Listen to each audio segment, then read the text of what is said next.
Step 1, wake up early, gonna rise with the sun. Step 2, get some good, some food in you. Step 3, think real hard about what you wanna be. Step 4, everybody just do your thing.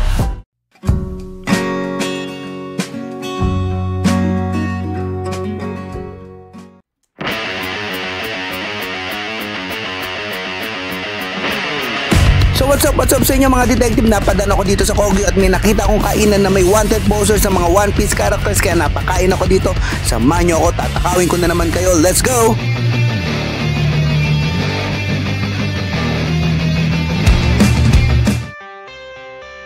As usual dito sa channel na ito yung menu nila. You can pause it here so you can check it out. Montage. Even when you feel low, you can still go. Even when you feel slow, you can still go. Even when there's no hope, you can still go. I never answer to no, man, I still go. Go, go, go, go, go, go, go, go, go, go, go, go, yo, go.